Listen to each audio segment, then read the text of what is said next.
Bien, nous sommes réunis aujourd'hui ici à Karong pour protester, dénoncer et alerter l'opinion nationale. L'espace que vous voyez ici fait l'objet de vandalisme. Ça fait plus de 3 ans maintenant que cet espace-là fait l'objet de vandalisme d'individus, donc groupe d'individus venant de Kabylie et de Kataba 2.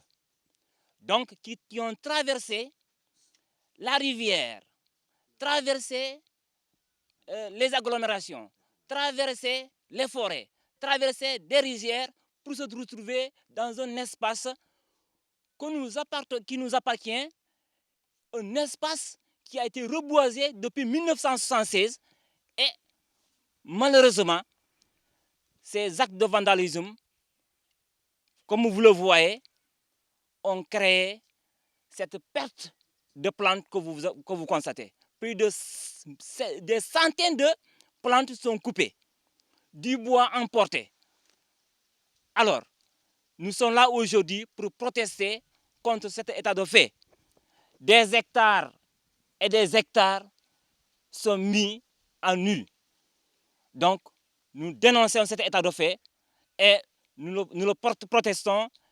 Nous allons donner ici, nous alertons l'opinion nationale que nous allons donner notre dernière énergie pour protéger cet espace-là. Parce que c'est la seule ressource de vie que nous avons ici. Ah oui, oui.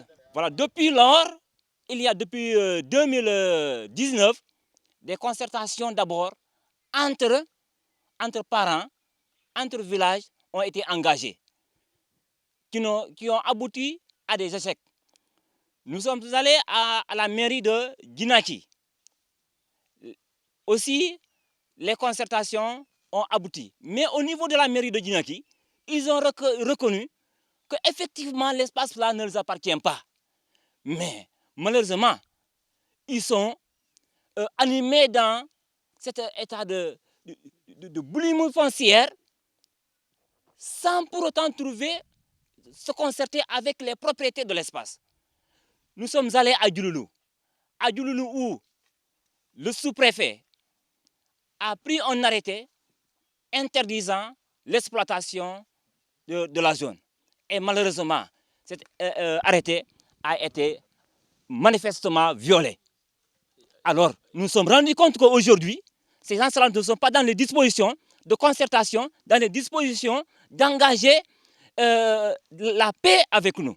Donc, la population de Karong, en collaboration avec 10 autres villages, pourquoi les 10 autres villages? Parce que cet espace-là, nous la partageons avec ces villages-là.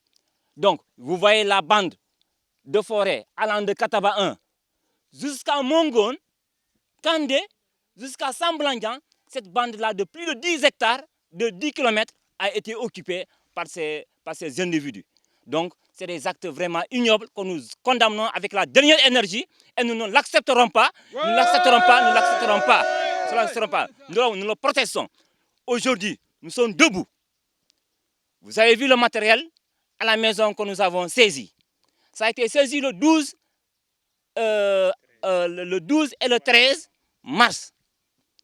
C'est ici que nous les avons attendus.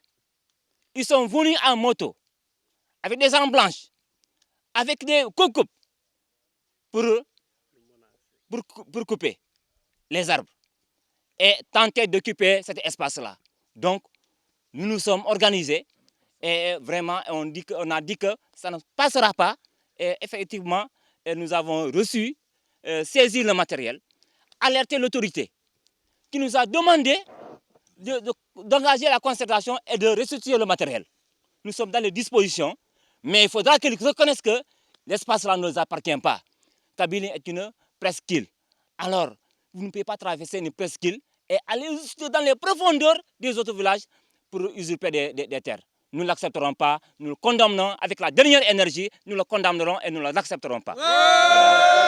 C'est ça qui a été promis pour rendre le matériel et se concerter encore à nouveau avec eux. Alors, hier nuit, le sous-préfet a appelé les chefs de village pour les demander de se rencontrer à Karong et de restituer le matériel vraiment en engageant les concertations pour que pareille situation ne se reproduise. Alors malheureusement, aujourd'hui matin, ils ont décliné l'offre pour dire qu'il ne peut pas venir. Alors, pourquoi? On ne sait pas. Mais donc le matériel, on n'a pas besoin de ce matériel, mais qu'il se retire de notre espace forestier, qu'il se retire, qu'il renonce à la coupe de bois, qu'il sache que ça c'est la source de vie des populations de plus de 10 villages, alors donc nous ne l'accepterons pas.